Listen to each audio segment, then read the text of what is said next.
Hi everyone, I am going to recreate one of my old recital costumes. This is actually a recital costume, probably about 6 years, no, God, that's not right. I was 15 when I did this, so let's see, that would add up to 7 years. I have a nice little hair rose that goes with it and is attached to a clip. All of these costumes were quite pricey, so I saved all of them, and besides, you know, nice and sentimental, and since we're here in quarantine, might as well give it some love.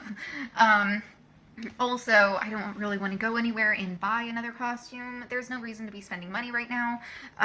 It's time to kind of conserve and resource, so this is what I will be doing this week.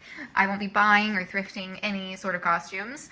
I'm probably not going to have this up in time for Halloween, but hopefully you guys will still enjoy it even if I upload it the week right after.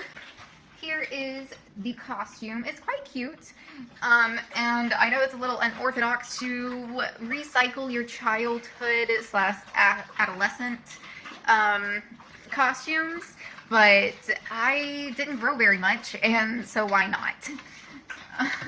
Anyway, here I have my Gainer Menden pointe shoes, which are actually quite pricey, so why not also let these be reused as well. They weren't my latest point shoe when I was dancing last. In fact, these were the point shoe before last. I still really love them because they had such a rigidity to the infrastructure, and I have not exactly flat feet, but almost very close to being flat, so they have the tiniest bit of an arch. Also, chronic knee problems. Knees of an 80-year-old, really. But that's beside the point, but part of the point of why I stopped dancing. I wanted to be able to walk for as long as I could. But these were really nice because they did offer some support for my really almost flat feet. As you can see, they kind of just stay in a pointed position. As you can imagine, being up on point is quite a hazard for your ankle, and having that extra bit of support is really nice. Although you have to be careful, because if you have point shoes with too much support and won't break in ever, you need to make sure that it is the proper size for your foot, and it's bending according to your foot. Part of the reason I had to stop wearing these was because of the fact that I was rolling too much on the pad. So I wasn't staying flat enough on top. As you can see, there's a little bit of slouching right here. You do not want that with point shoes. If you see that, get in point shoes. That is very dangerous, although I don't imagine there's a whole lot of dancers watching this, especially considering this is not a dance-centric channel. But I will be having some sort of ballet poses in this afterwards, so if any of you guys are into dance, maybe you guys will enjoy that. Although, just be careful when you're in dance. I really messed up my knees. Anyway, I am going to go wash my face real quick. Hopefully the moisturizer I put on will kind of act as a barrier, so because I am not repurchasing this just for a video, especially because I haven't had any reactions to it yet. I do not recommend this, just so you guys know. You guys, let's get started on this look. This will be interesting. I am going to try and get it to match the outfit, so there's going to be a bit of coloring choice that will hopefully match. Now, when I say authentic, I said authentic before. This might not be the most completely authentic. This is the best to my recollection as I was taught.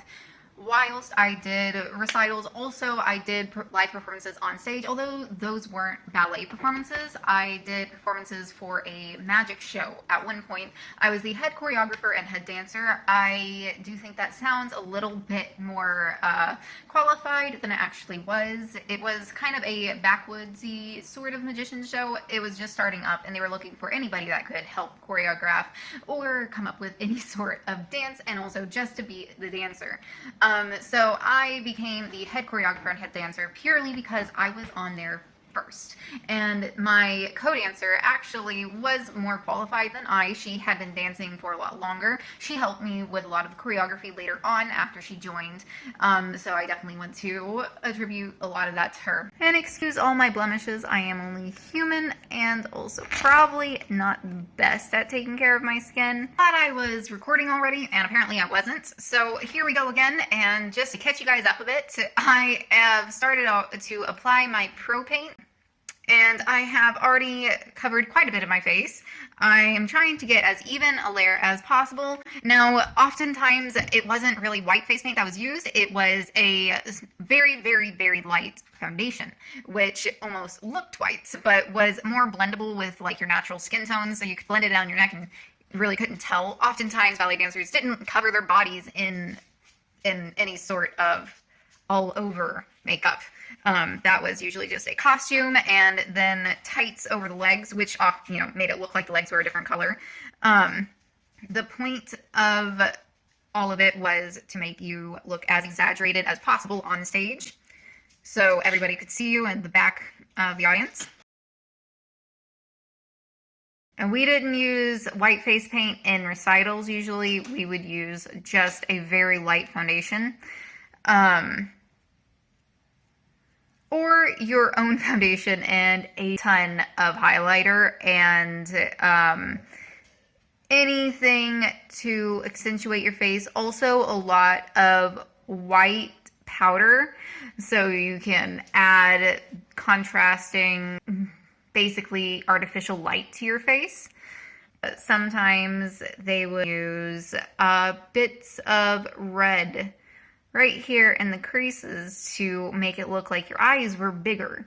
And they would also use liquid lipstick for cream blush, especially because the liquid lipstick would stay. Cream blush would rub off.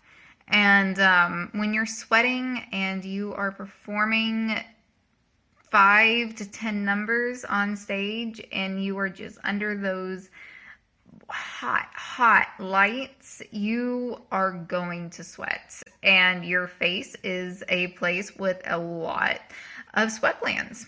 And times they would have multiple layers of makeup on. Sometimes I heard about the more professional ballet dancers that were in company, and they would have what's known as a second face.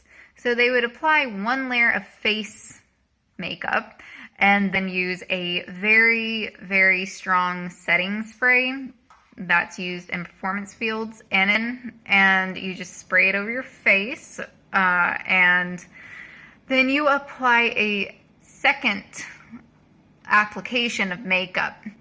And so when you start getting extremely sweaty on stage, you then can wipe your face and it wipes off your first layer of makeup, but then you have your second face. That's my cat. That's Starscream.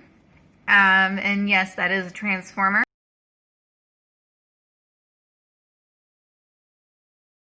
Started ballets actually. Got some really long roots. It started, I believe, in Russia, but the first actual school the first put on paper school was in France, which is why it's all in French.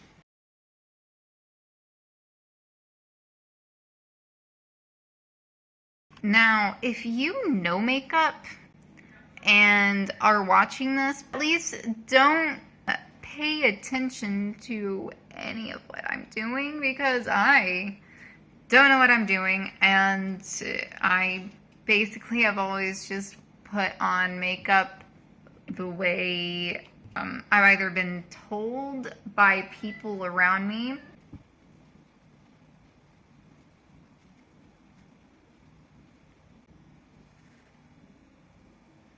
My daughter started to learn Spanish today. That is going to be fun. I'm sure she'll catch on well. She's young, she's moldable. And I've read that if you start introducing them to more languages when they're young, then they have a better chance of adapting to more languages when they're older. I was pretty good at Spanish when I was younger. I actually lived in Mexico for about 3 to 4 months when I was around 14, 15. I actually took ballet classes full-time down there. I was able to dance 3 to 4 hours a night, 5 days a week. And it was lovely. Except for the cartels, and you're not supposed to go out after night. Everyone we ran into said that. Sometimes that would be one of the few things they said in English.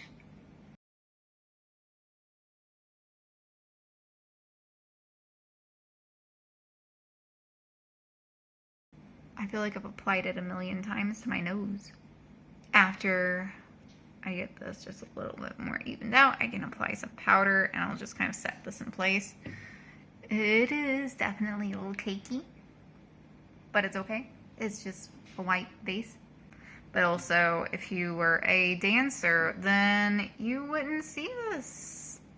You would be on stage and all people would be able to see is a semi-white face.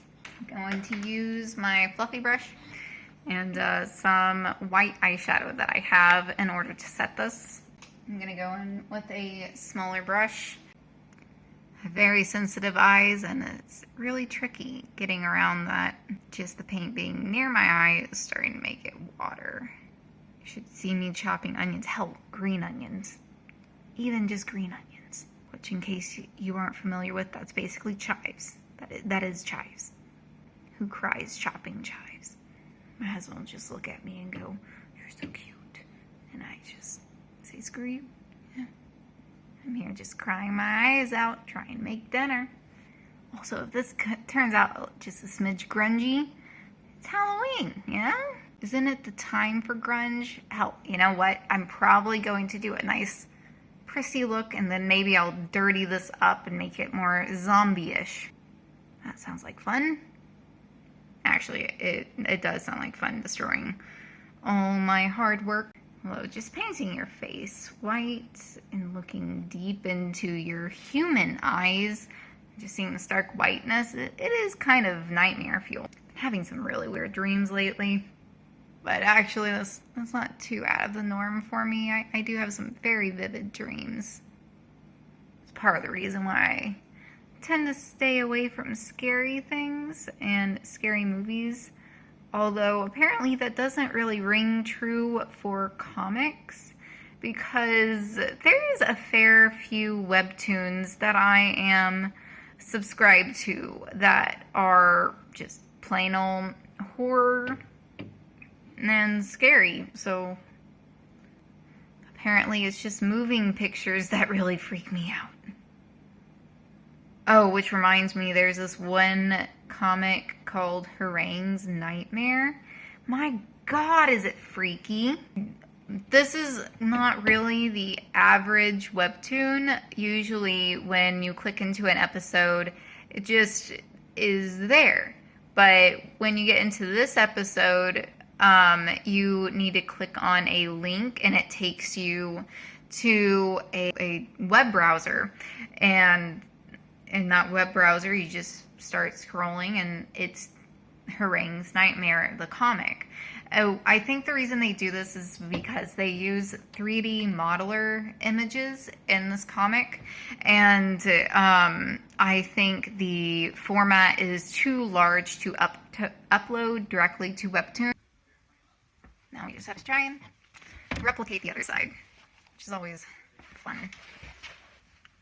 But they can upload a link to Webtoons, so that's, I think, why that happens. And I'm fine with that. I will say that if you get freaked out by jump scares, that's not the one for you. There are a few that I definitely recommend that are in the more romance comedy section, like Gourmet Hound. It's just adorable. I absolutely love that one. And I finished it so quickly.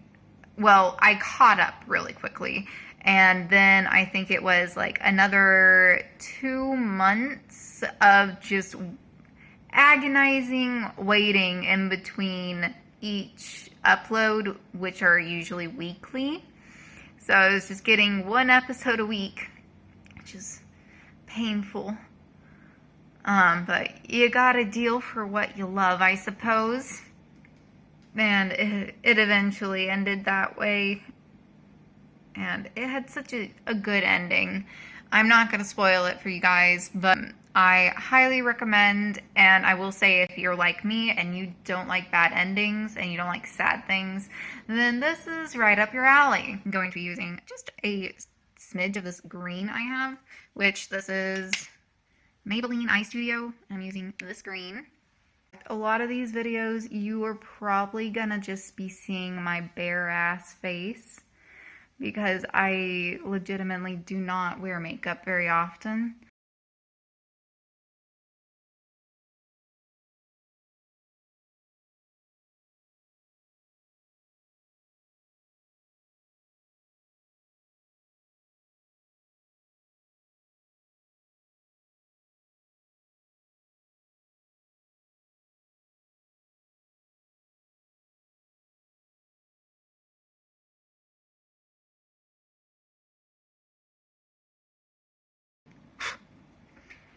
getting quite a bit of fallout, which is pretty normal. I'm afraid to rub it because I feel like that'll just smear it.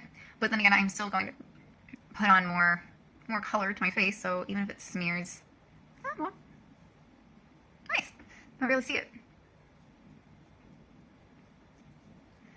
Splotchy as hell.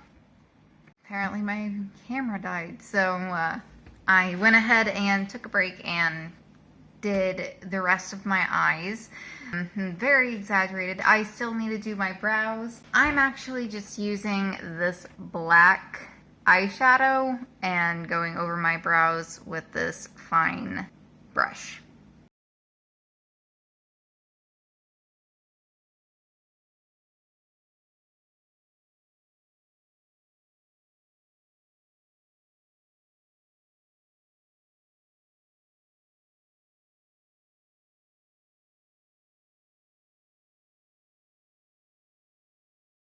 Sorry, this isn't the best view for you guys, but it's kind of an odd situation to try and do your brows and record it. Hats off to booty gurus, right? By the way, that is a personally made by me cone because she, along with my American Bulldog / Bloodhound, get dermatitis from any amount of fleas. It doesn't matter how much fleas there is. She's currently wearing a flea collar. Hopefully that will help the issue. I'm also going to be giving her a bath tomorrow, so hopefully that helps clear things up. Poor thing, but the cone does seem to be improving things.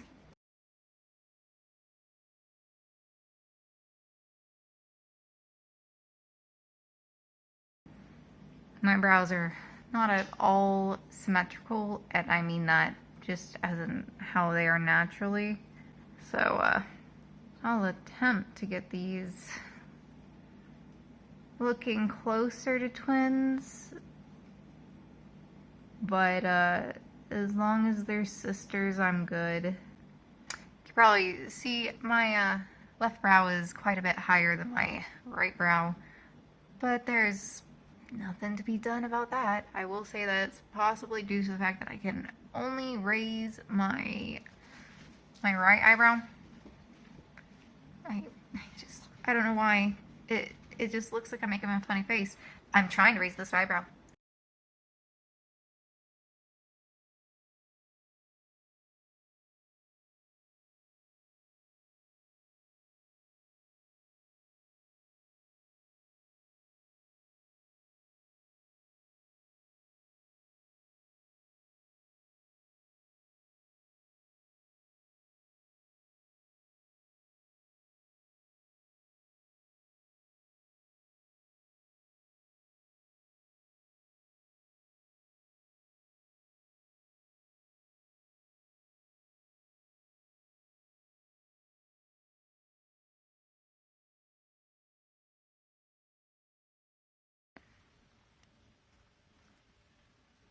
And yes, you did just watch me do that. And I would like to say that is the first time I have done that this evening. But it's not. I also did it to my golden eyeliner. But it's fine. It's fine. Just laugh at it. I'm laughing on the inside.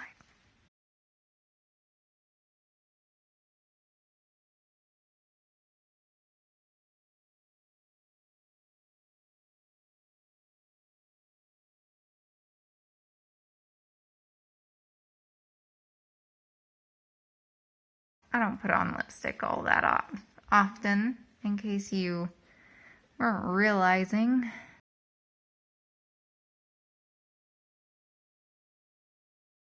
It's not my best job. It's not my worst. For the sake of this look, a little bit of an overdrawn lip is probably kind of appropriate, because ballet, theater, the eyes. And we'll just pretend that the overdrawn lip was intentional and it didn't come out of failing. Oh, it's right in front of me. And this is Maybelline New York Super Stay Matte Ink. Up close and personal.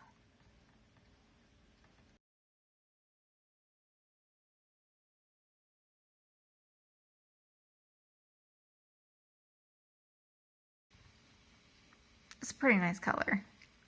Seeing this lipstick always makes me want to wear lipstick. And then I put it on and I'm like, that's a lot.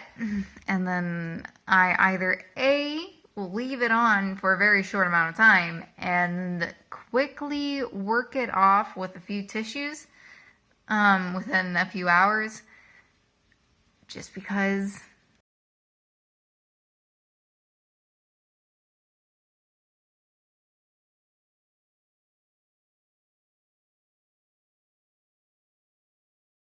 it isn't quite spread out like this as much. It's usually more of that dull look. I am doing this because I think it does look better. I'm not the biggest fan of that extremely pigmented on just one circle of the cheek, but you say that and it is hella pigmented on the cheek.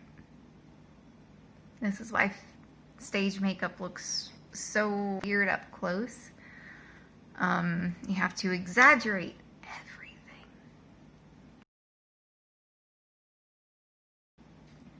Say to suck in the hollows of your cheeks. Oh, I usually smile, that's what I do.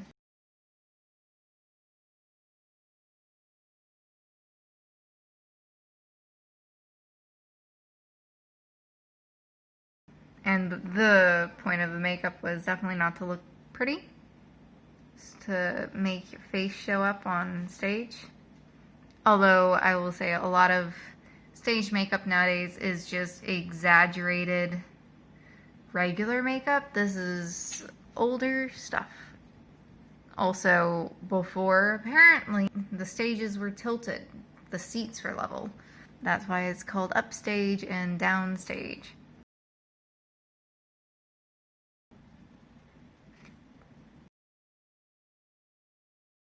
This kind of reminds me of when you're doing digital art and you start using the smudge tool and you accidentally concentrate on a very dark patch that you didn't mean to touch and it just starts smearing everywhere. It's kind of reminding me right here.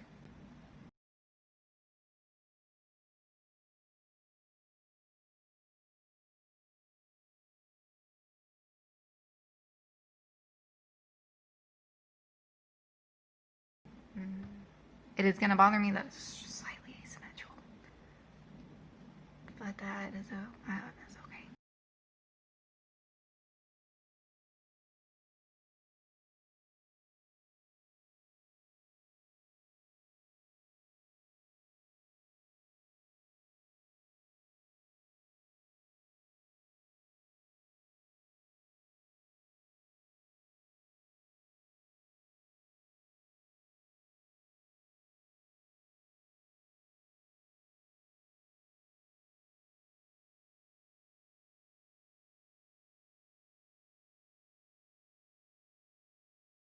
Now the hair is not going to be as accurate because a ballet bun is a bitch. And I used to do it with a lot longer hair, which made it easier to put into a proper bun like that. I'm just going to brush my hair through, and yes, look at this disaster. I know, it's like Frankenstein hair. But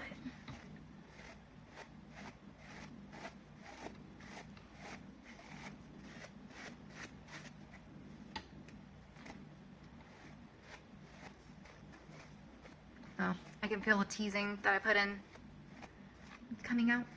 Now guys, I do have a few recommendations on hairbrushes. If you guys have problems with breakage or frizzing, I do recommend you get rid of any hairbrush that involves little balls at the ends of the bristles. Just those, no. What that does is every time your bristle encounters a knot, it just grabs and then it pulls and just breaks the hair. If you have this kind, what it's going to do is it's going to release the knot initially, and then the next time you go back, it's going to, you know, redistribute the hair, and it's going to be able to work the knot in a different way, and it helps release the strands rather than gripping on and breaking them to try and get rid of that knot first try. I know that a lot of people don't want to spend a lot of time brushing their hair, and you shouldn't brush your hair very often. It promotes hair loss. Well, not Well, kind of. When you use a really bad brush really often and you just immediately start going and just start going at the roots, you are possibly causing damage. And I know a few people, a few women that just, they didn't have the best brushing habits. And I'm not saying it was just the brushing habits. It probably also had to do with some genetics. But I truly think that sometimes it's both. And maybe you could do one to try and help the other. Now, when you are placing a ballet bun, you want to either place it at the crown of your head, which is, if you find the midline of your head and you just go straight up, it should be right about there where you feel a bit of a flat bit. And that is the optimum placement for a ballet bun because that distributes your hair in a place that is directly over top your spine. If your hair is back here, then the weight is pulling down and out, especially in turns. So you either want it up here or at the nape of your neck.